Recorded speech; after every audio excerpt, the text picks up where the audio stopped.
Hindi naman yan in-upset. Why, Marima? Takot na takot nga yan kay Donald Trump. A lot of people, and we'll make those decisions pretty soon. He gets along with China because we're getting along with China very well. We have a very good relationship. In fact, the magnets, which is a little complex piece of... Sabi po ni Donald Trump, we're getting along with China. We're good with China. Sabi ni Bongbong, di ba kaaway namin yung China? Di ba sinabi nyo awayin namin yung China? Bakit nagkikipagkaibigan ka sa China, Donald Trump? Di ba sinabi mo awayin namin yung China? O, di ba, weak leader nga. Empire ang Pilipinas.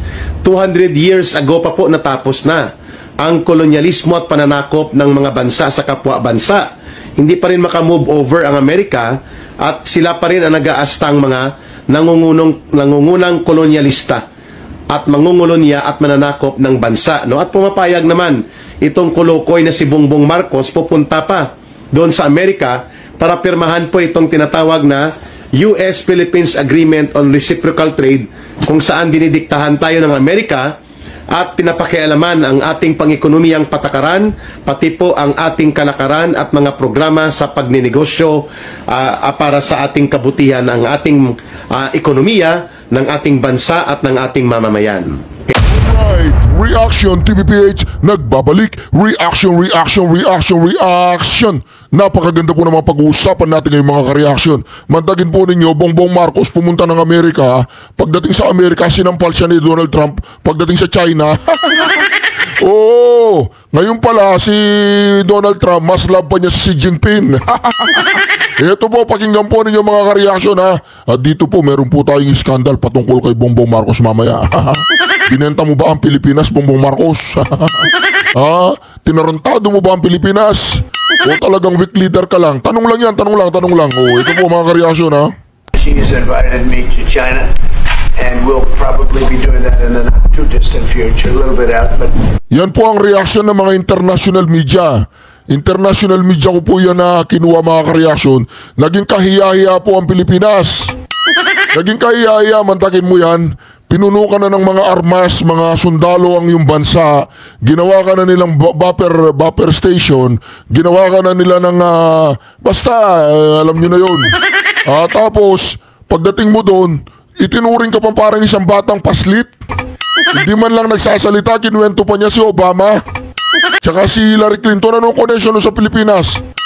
Paano? Alam siguro ni Donald Trump na, wag natin masyadong pagsalitain itong si Bongbong Marcos. Baka kung ano pa pagsasabi nito, ay nangyari po yan mga ka-reaction. Yung ganyang pagsasalita, ganoon. Nangyari po yan. Ito ha, pakinggan po ninyo. Ano po sabi dito ng international media? Trump shocks Marcos, say he will might visit China. Nako!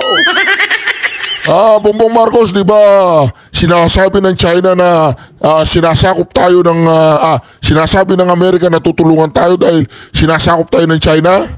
Ngayon ang China, ayaw pumunta ng Amerika, Bongbong Marcos. Alam mo kung sinong pupunta ng China? Si Donald Trump. Ikaw, hindi mo kayang papuntahin si Donald Trump sa Pilipinas, ha? Si Pangulong Duterte sabi ng Pangulong Duterte, Hoy Donald Trump, iniimbitahan mo ako dyan sa White House. Kahit kailan hindi ako pupunta ng White House. Ikaw ang pumunta sa Pilipinas kung gusto mo kumakita. Sira ulo ka yata oh. Anong ginawa ni Donald Trump? Pumunta ng Pilipinas. Sinamba si Duterte, hindi naman Diyos oh. Di ba mga ka-reaksyon? Parang batang paslit si Donald Trump pag gano'n. Where is my boss Duterte? Where is my boss Duterte?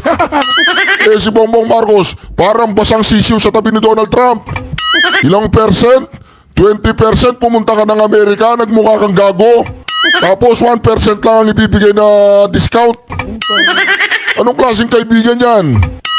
Diba anong klaseng kaibigan yung Amerika kung ganyan ang ginagawa sa atin? Ito po, sabi po ng international media, Trump shocks Marcos, says he might visit China. Nako, bumaligtad po si Trump. Pumaligtad si Trump, inaaway natin ang China. Ngayon nagkikipagkaibigan siya sa China. Ito Bongbong Marcos, ang galing mo, idol kita. Umuwi ka na dito, lubog na kami. She has invited me to China, and we'll probably probably be doing that in the not too distant future, a little bit out, but not too distant. And I've been invited by a lot. Tingnan po ninyo yung reaction ni Bongbong Marcos. Trump upset Filipino leader. Post about Xi's invitation. Hindi naman yan in-upset. Why, Marima? Takot na takot nga yan kay Donald Trump. A lot of people, and we'll make those decisions pretty soon. He gets along with China because we're getting along with China very well. We have a very good relationship. In fact, the magnets, which is a little complex piece of... Sabi po ni Donald Trump, we're getting along with China. We're good with China. Sabi ni Bongbong, di ba kaaway namin yung China? Di ba sinabi nyo awayin namin yung China? Bakit nagkikipagkaibigan ka sa China, Donald Trump? Di ba sinabi mo awayin namin yung China? O, di ba, weak leader nga.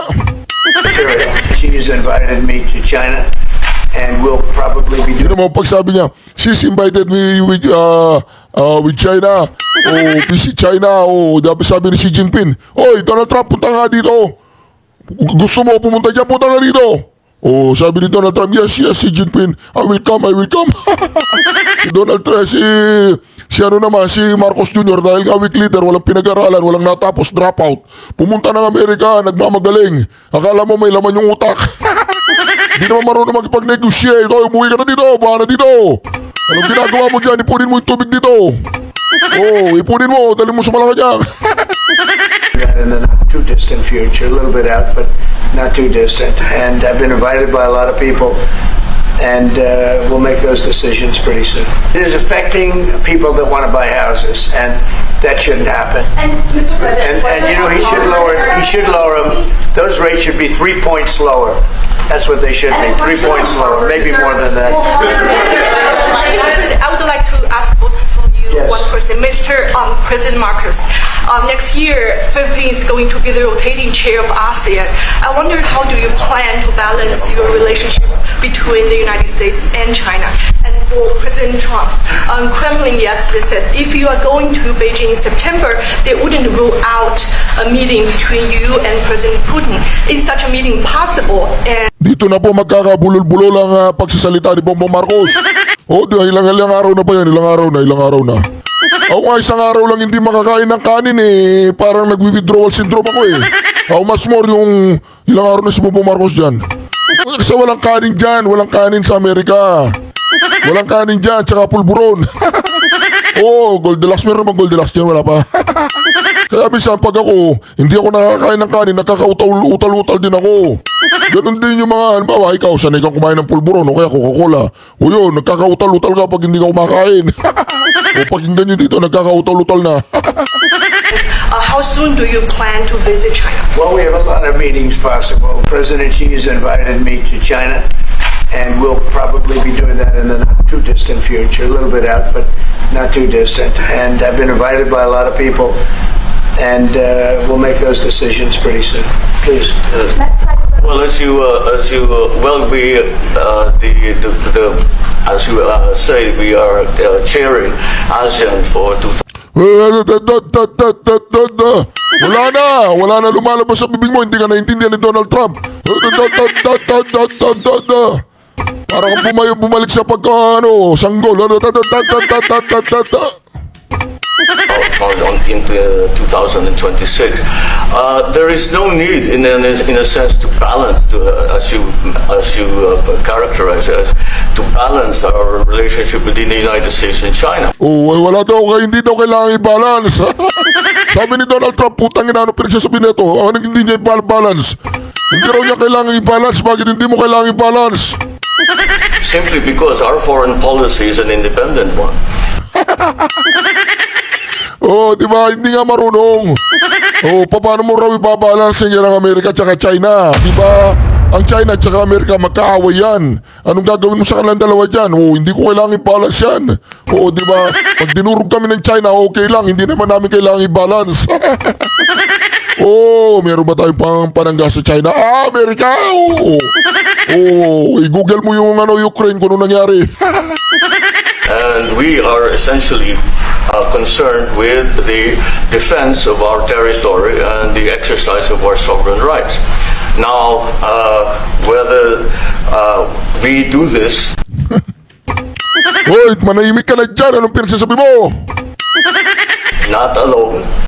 We need to do this with our partners.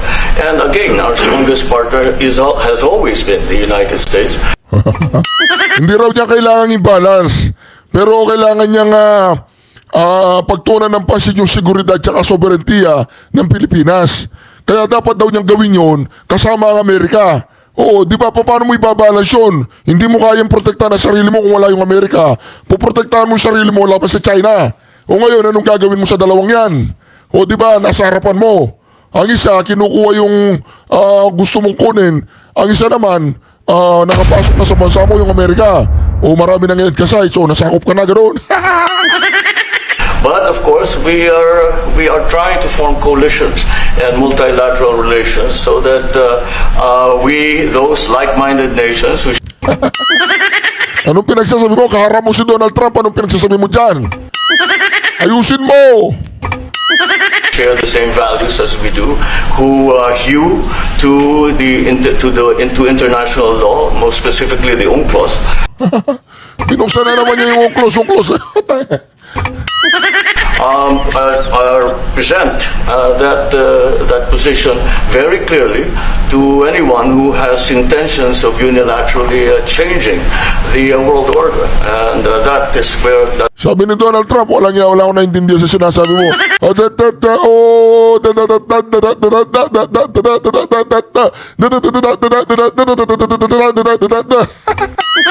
That is how we are guided in that. And I don't mind if he gets along with China, because we're getting along with China very well. Wala na! Sabi niya, okay lang, magpagkaibigan ka sa China. Kaya kami, kaibigan din naman namin ng China eh. Tapos, nagkikipagmatigasan sila sa China. Pagdating dito sa Pilipinas, sabi ni Tolentino, kapag hindi nyo ako pinoto, masasakop kayo ng China. Pasensya ka na, Senator Tolentino ha. Hindi ko lang nakakalimutan yung sinabi mo. Ngayon hindi pa tayo nasasakop, talo ka na.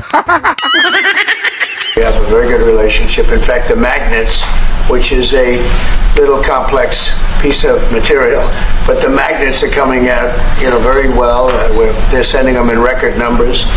We're getting along with China very well, and I don't mind if the president dealt with China. If that's meant, because I think he has to do what's right for his country. I've always said, make the Philippines great again. Do whatever you need to do, but you're dealing with China wouldn't bother me at all. It is something that we have to do in any case. Yeah.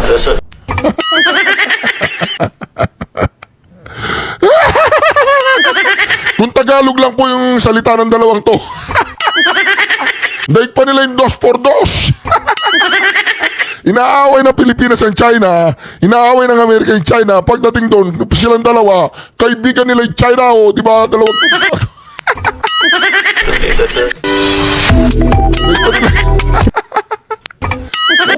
Baka pwede natin silang ipalit sa 2x2, ano? Please. Well, as you say, we are. Naintindihan po rin yun. Kaya nga si Donald Trump yumuko na lang Please. Well, as you say, we are. Hoy! Nakalimutan mo yata yung maintenance mo, Brad. Umuwi ka na dito. Bahan na kami. Anong ginagawa nyo dyan? Diba? Baka magpunta pa kayo ng Beverly Hills. Police Department. Ay, hindi sila pwedeng pumunta doon. Bantay sarado sila.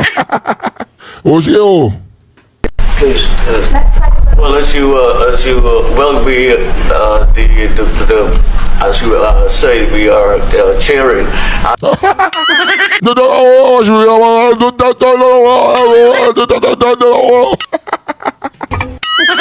For 2026. Please.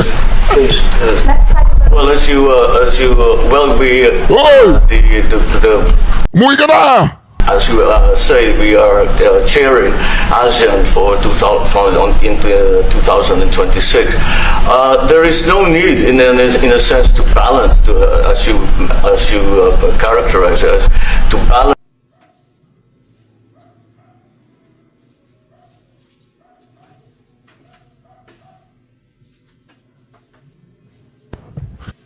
O, tapos na po pala. Yung anak ko kasi, kumakatok.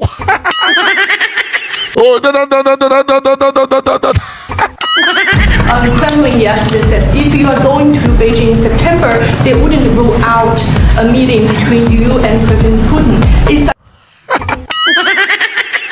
Alam po ninyo mga kareasyon, gusto ko sana maawa kay Bongbong Marcos eh. Kaya lang kung hindi ba naman siya tatanga-tanga. O diba, hindi siya marunong makipag-deal. Nandyan yung mga sundalo ninyo. Nandyan yung mga ano nyo, ganyan o. Kaya si 0% tariff ka. Ako 19%. O sino pa mag-i-invest sa akin para ipadala sa Amerika ang taas ang tariff? Ang mangyayari ngayon, aalis ang mga investor dito sa Pilipinas, dadali sa Amerika na lang, uuwi na sa Amerika. Pag ginawa mo sa Pilipinas, yung produkto, pag singip mo yan papuntang Amerika, 19% kagad ang tariff. Pag ginawa mo sa Amerika, wala na. Kremlin yesterday said if you are going to Beijing in September, they wouldn't rule out a meeting between you and President Putin. Mantagin mo yan, pupunta si Donald Trump sa China sa September. Kasi hindi niya kayang papuntahin sa Amerika si Xi Jinping. It's a great honor to have. Mga kababayan, napaka-iskandaluso po ng ating pag-uusapan. Not on the basis of scandal like sa mga showbiz, pero mas malubha po ito. June Abejo, good morning ka Eric from Bulacan and Mariahara. Nandyan din po, good morning from Tokyo. Ayan. Sapagkat ang iskandalo na ito ay nag-i-involve po sa mga matataas na opisyal. Ito po, pakinggan po ninyo. Nakakuha po ng anong tinatawag doon si Ka Eric, nakakuha po siya ng yung confidential information.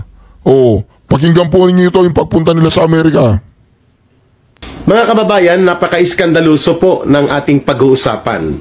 Not on the basis of scandal like sa mga showbiz, pero mas malubha po ito. June Abejo, good morning ka Eric from Bulacan and Mariahara. Nandyan din po, good morning from Tokyo. Ayan. Sapagkat ang iskandalo na ito ay nag-i-involve po sa mga matataas na opisyal ng ating bansa like si Martin Tambaloslos, no? Ang Speaker of the House, at si George Garcia, ang Chairman ng COMELEC. At ganoon din po, itong iskandalo ng pagtataksil ni Marcos sa kanyang pagpuntang biyahe sa Estados Unidos para ibenta at ipagkanulo ang Pilipinas para gawin tayong modernong alipin o aliping sa gigilid sa modernong panahon ng Estados Unidos. Dahil po sa naibulgar natin, hawak ko na po. Ito, napa-print ko na. Confidential pa po ito, pero mayroon ng kopya si Ka Eric. Itong title ng U.S.-Philippines Agreement on Reciprocal Trade Framework. Philippine-U.S. Agreement on Reciprocal Trade. May nakalagay po, confidential. Ito po, makikita nyo na. Ayan, no? Mababasa nyo rin yan sa Facebook. Ayan. So, pag-usapan po natin itong binanggit ko kahapon na pumapayag si Marcos na hatawin tayo ng latigo ng 20% na hataw ng tarif o yung pagpatong ng buwis sa lahat ng mga imported o exported products rather ng Pilipinas papuntang Estados Unidos. In all other areas and territories of the US, kasama po ang pagdikta ng Amerika sa atin kung sino lang ang pwede nating kaibiganin para magkaroon tayo ng trade and economic activities sa ating mga karatig bansa na dapat ay kaalyado din at kinikilala ng Estados Unidos. Wow! Akala ng Amerika sa ilalim po ni Donald Trump ay bahagi po ng kanilang empire, ng kanilang imperialistic empire ang Pilipinas. 200 years ago pa po natapos na ang kolonyalismo at pananakop ng mga bansa sa kapwa bansa. Hindi pa rin makamove over ang Amerika at sila pa rin ang nag-aastang mga nangungunang kolonyalista at mangungulunya at mananakop ng bansa, no? At pumapayag naman itong kulukoy na si Bongbong Marcos pupunta pa doon sa Amerika para pirmahan po itong tinatawag na U.S.-Philippines Agreement on Reciprocal Trade kung saan dinidiktahan tayo ng Amerika at pinapakialaman ang ating pang-ekonomiyang patakaran, pati po ang ating kalakaran at mga programa sa pagninegosyo para sa ating kabutihan, ang ating ekonomiya ng ating bansa at ng ating mamamayan. Okay? Pero ito po muna ang pag-usapan natin, ang iskandalo ni Boy Tambaluslos ni Martin Romualdez. Maliban po sa iskandalo ng mga pagnanakaw na nangyayari dyan sa ayuda here, ayuda there, that in the last almost 2 years na pinayagan po ito ng kulukoy na si Marcos na kanyang pinsan, umaabot po ang ayuda ni Martin Romualdez na ginagamit ito kadalasan sa convertible to cash at kinukurakot ng mga kongresista bilang panunuhol nila Martin Romualdez at nila Marcos ay mga umabot sa 780 billion pesos. Ang nawala o hindi po napakinabangan ng tama ng ating mga mamamayan sa pondo ng Kabanang Bayan. 780 billion pesos. Mga kababayan, that's a minimum. Baka mahigit pa. Hindi pa kasama ang pork barrel that in the period alone of 2024, umaabot po sa mga 270 billion ang pork barrel nila Martin Romualdez na kinakatay nila bilang pundo na pinanggagalingan ng diskarte at pangungurakot ng mga alipores nila. Ngayong taon po sa 2025 na sindikato budget, 470 billion pesos. And no less than the Philippine Chamber of Commerce and Industry, isa po ito sa respetado na grupo ng mga negosyante at mga industrial leaders sa pagninegosyo sa Pilipinas, ay nababahala at naiskandalo sa ganon kagarapal po na uri ng diskarte nila Martin Romualdez na palusutin po ang 470 billion pesos na pork barrel upang katayin, parang baboy talaga, no, kinakatay ang pundo upang ipartida sa pangungurakot. Karamihan ng pundo na ito, mga flood control project na walang control, may baha pa rin. At ang nangyayari po, bulsa nila ang binabaha ng pagnanakaw ng Kabanang Bayan. Punta po tayo dito sa paano po at bakit pupunta si Marcos Jr. pala sa Estados Unidos. Why? Bakit siya nandun? It's not about the so-called cocaine party drug scandal with the death of Paulo Tantoco na pamilya niya ang nagmamayari ng Rustans.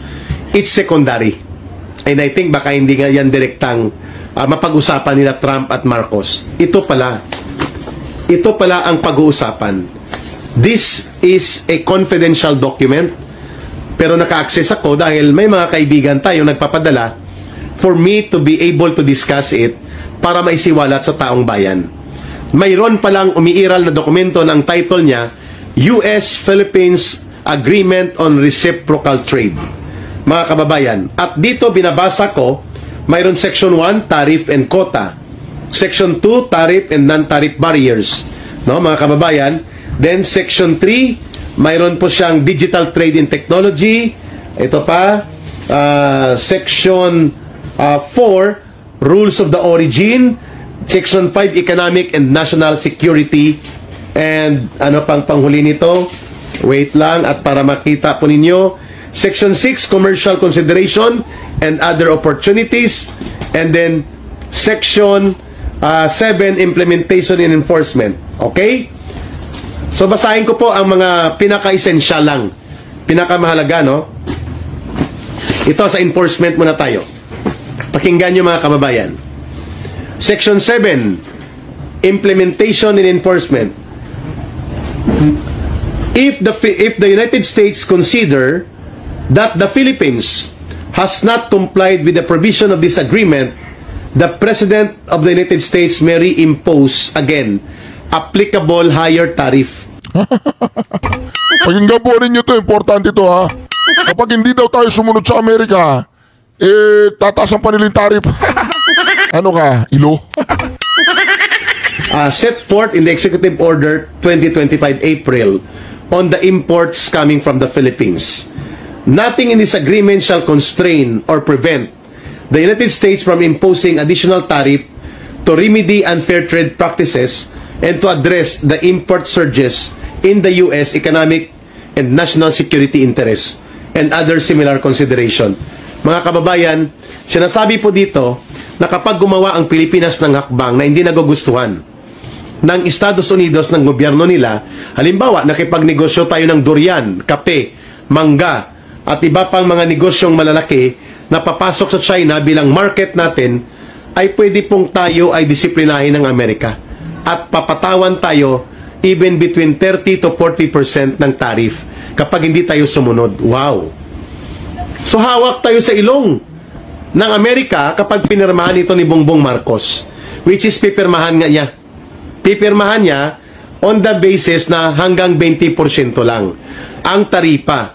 Taripa po is yung sinisingil na buwis ng isang bansa o ng isang gobyerno sa mga produkto at mga material at mga economic services na pumapasok sa kanilang bansa.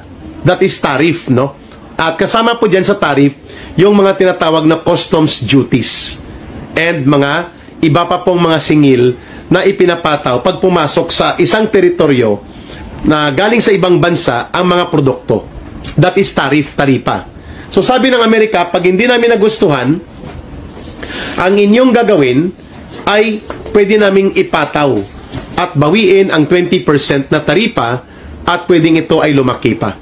At mayroong provision dito na nagsasabi ang Amerika na kailangan ang Pilipinas ay kung ano lang ang nagugustuhan ng Amerika na mga trade partners at naka-align sa national and economic interest ng Amerika, ay yun ang ating preferential na maging partner sa pagninegosyo.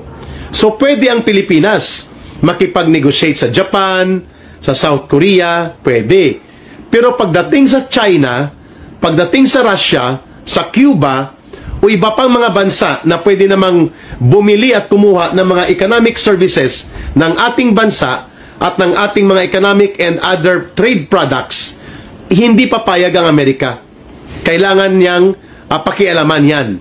So, kailan tayo naging under pa muli sa Amerika as if tayo ay bahagi o probinsya nila at hindi tayo isang malayang bansa?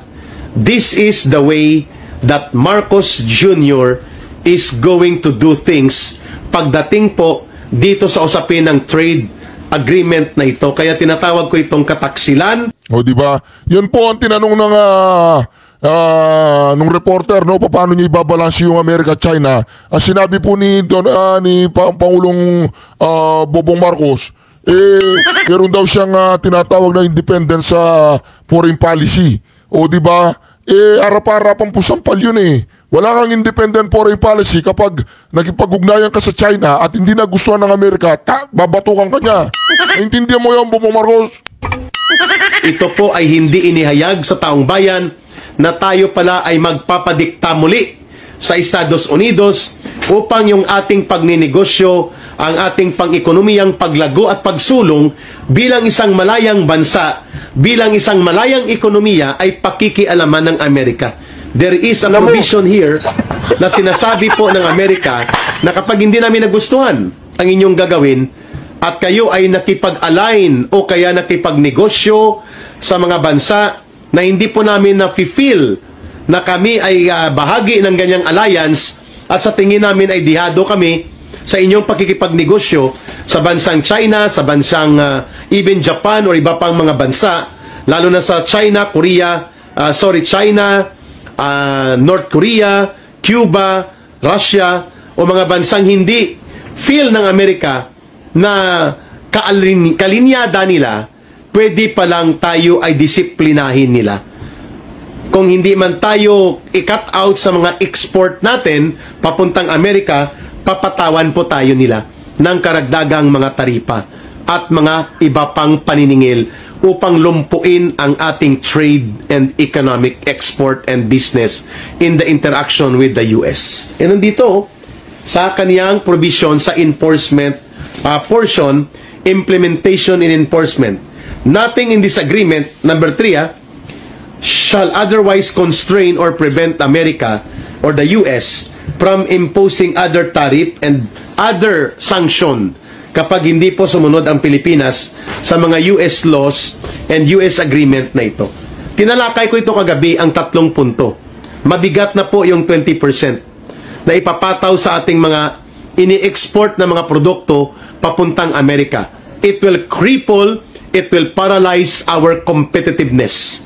Mantakin mo kung ang mangga galing Mexico or mga bansang Indonesia ay mga magko-compete tayo at sila ay may government support at tayo wala, matatalo tayo dahil may additional 20% higher. Kung 20% man sila, edi ganon din po ang sa atin, pero dahil mas lower ang kanilang production cost, talo tayo sa competition.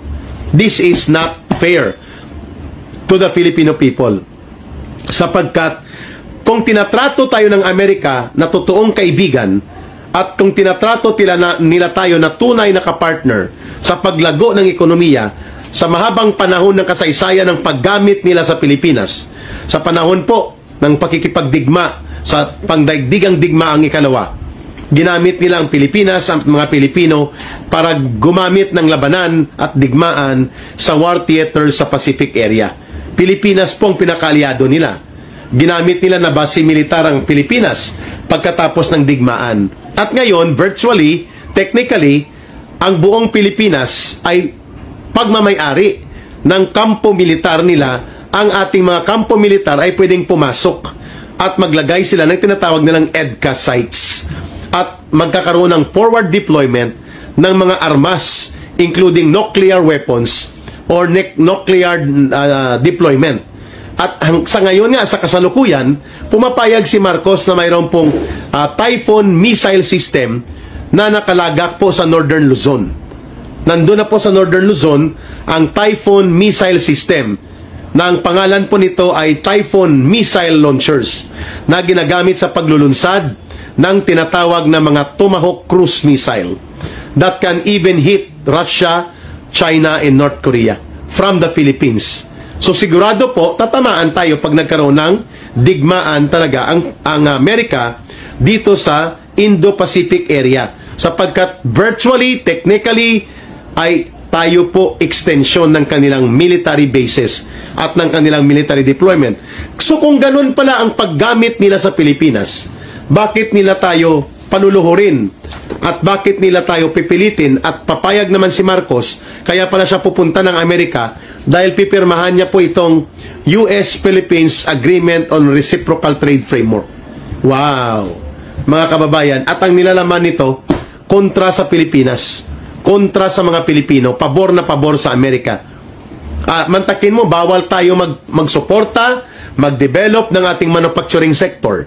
Bawal tayo mag-develop ng ating agricultural agribusiness na pupunduhan ng Philippine government, bibigyan ng suporta at kapital at palalaguin ang ating kapasidad na mag-produce sapagkat yan daw ay hindi kinikilala ng Amerika as fair trade and investment fair na mga practices ng Pilipinas. Wow! Pati po ang pagpapalago ng ating agrikultura, pagpapalago ng agribusiness, pagpapalago ng ating manufacturing and industrial sector, hindi pa na natin pwedeng gawin yan kung hindi yan naaayon sa gusto ng Amerika na direksyon ng trade and investment. Kailan po tayo naging kolonya muli ng Amerika na para bagang tayo ay hawak sa ilong at dapat sumunod tayo dito? At dapat sila magtatakda kung sino ang pwedeng bumili ng ating mangga, pinya, ng mga saging, ng ating mga minerals, ng ating mga troso, ng ating mga ini-export. At kung China, Russia, o Cuba at iba pa mga bansa na hindi aligned sa kanila, ay hindi nila papayagan yan. Either tayo ay puputulan nila ng export quota sa US at ikakat nila or hahatawin tayo ng mas mabigat na mga tariff and duties sa mga presyo na magpapalugmok ng ating competitiveness. Terrible. This is terrible, mga kababayan. Binabasa ko po, halos maluha ako kapag pinirmahan ito ni Marcos. Marami po mga industriya sa Pilipinas na mga maliliit na umaahon pa lang at pati po ang agricultural sector development natin ay mapektuhan po nito. At mga milyon-milyon na mga manggagawa po ang mapektuhan nito kung lalamunin tayo ng ibang mga bansa na nagkakaroon sila ng support at subsidy sa kanilang mga industriya at negosyo, samantalang tayo po, no, mga kababayan, ay pinapalugmok ang ating ekonomiya. Yan ba ang kaibigan? Hindi po yan kaibigan, kaya mali pong pangalan nito. Ang nakalagay dito, US-Philippines Agreement on Reciprocal Trade Framework. Pag sinabi pong reciprocal, may kapareho kayong pakinabang. Dito wala. So ito ay unilateral imposition. Makaisang panig na pagdidikta. Ito pong ibig sabihin nito. This document, when I study this, dahil medyo mahaba-haba po siya, hindi ko kayang i-discuss sa inyo ng 2 oras, baka maubos din ang oras nyo sa pakikinig. Isa-isahin natin. But there are 3 objectionable, highly objectionable and controversial and anomalous provision na pipirmahan po ito ni Marcos sa July 20 sa Amerika with Donald Trump, no? Ang dapat na pangalan nito ay US Unilateral Imposition of Trade and Economic Dictates on the Philippines. Yan dapat ang title nito. Hindi po ito Reciprocal Trade Agreement na parang patas tayo. Number 1, papatawan tayo ng 20% tariff mula sa 10%. Doble yan. At kung hindi tayo sumunod, pwede pang dumoble dahil gusto nila, exclusive sa kanila at magdidikta sila kung ano ang preferential trade options and economic partnership na sila ang magdidikta ng terms and preferences. Wow! Ang galing!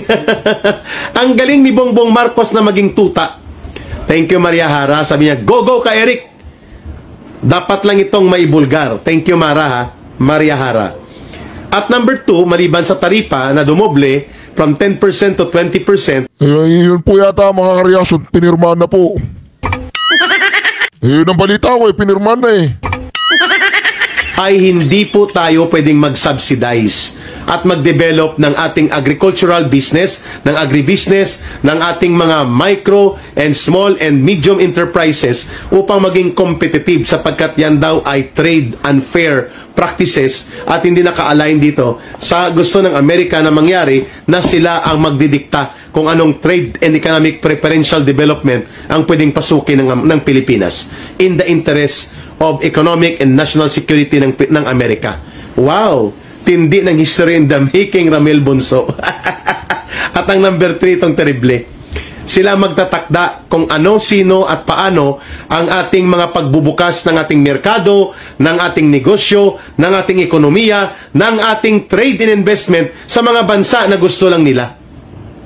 So kung may mga bansa na maganda ang offer, malakas ang business opportunity, malakas ang economic cooperation at maabansi po at maayos ang trade benefits para sa ekonomiya at bayan ng Pilipinas, hindi papayag ang Amerika kung hindi ito naka-align sa kanila. Sabi ni Elisa Manalang, tambalutlut buhaya, hayop hudas. Galit na si Ma'am Elisa. Alex Cabrales, mabuhay kayo kay Eric. Thank you, Alex, na nakikinig kayo sa ito na ngayon ang ibig kong sabihin, mga kababayan. Ito po ang dokumento kung bakit pupunta si Marcos dahil pipirma siya sa panibagong kasunduan ng pang-aalipin at pagtataksil naman para sa sambayan ng Pilipino. Nalulungkot ako nang binabasa ko ito sapagkat kung si Pangulong Duterte sana o si Vice President Sara Duterte ang nakaupo na presidente ngayon, hindi po ito papasa. Pumalag na ang Singapore dito sa ganitong imposisyon ng Amerika, pumalag ang Mexico, pumalag ang Canada, pumalag po ang maraming bansa sa kanya, kay Donald Trump. Si Marcos bahagang buntot at walang kahihiyan sapagkat hindi siya makapiyok, hindi makapalag. Ang kanyang asawa ay involved sa iskandalo ng cocaine party na may namatay pa. At ang kanyang pamilya ay involved sa pagnanakaw sa kaban ng bayan at ito po ay naka-frozen.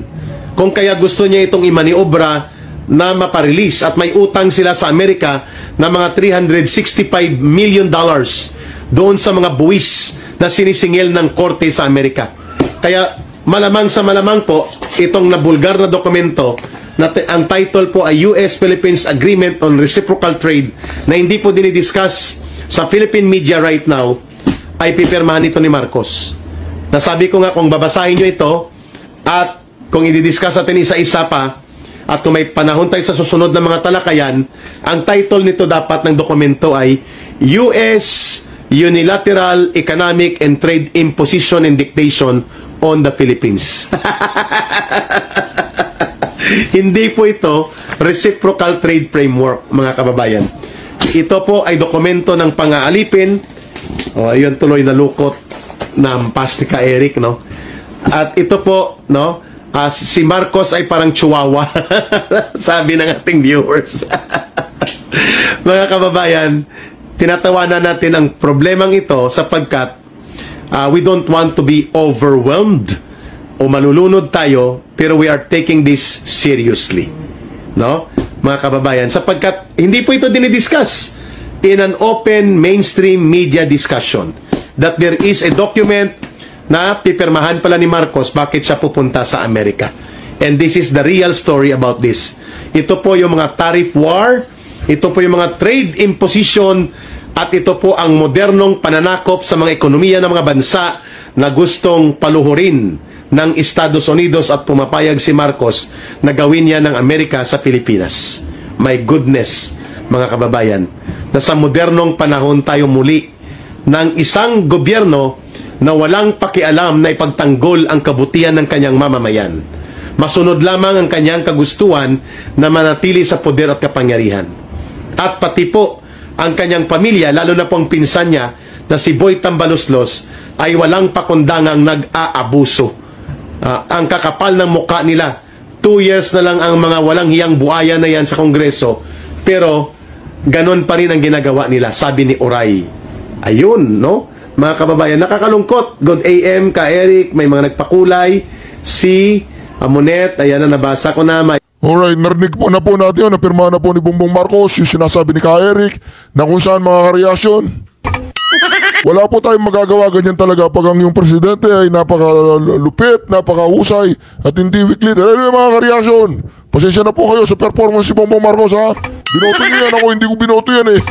Wala na sisiyaan po ang Reaction TV naman, wala na sisiyaan, okay lang. Magigit 2 taon na lang po siya, mag-tease na lang tayo. Nawala po mga lubog ngayon, nasa baha. Dating po ni Bongbong Marcos, lahat ng tubig ipunin ninyo, ibigay nyo sa kanya, painom nyo. Anyway mga kareaksyon, maraming salamat muli sa pagsubaybay ninyo sa ating Reaction TV page. Huwag mo kalimutan mag-subscribe, i-like at i-share ang bawat video natin. Syukran, God bless you all. Duterte! Duterte! Duterte! Duterte!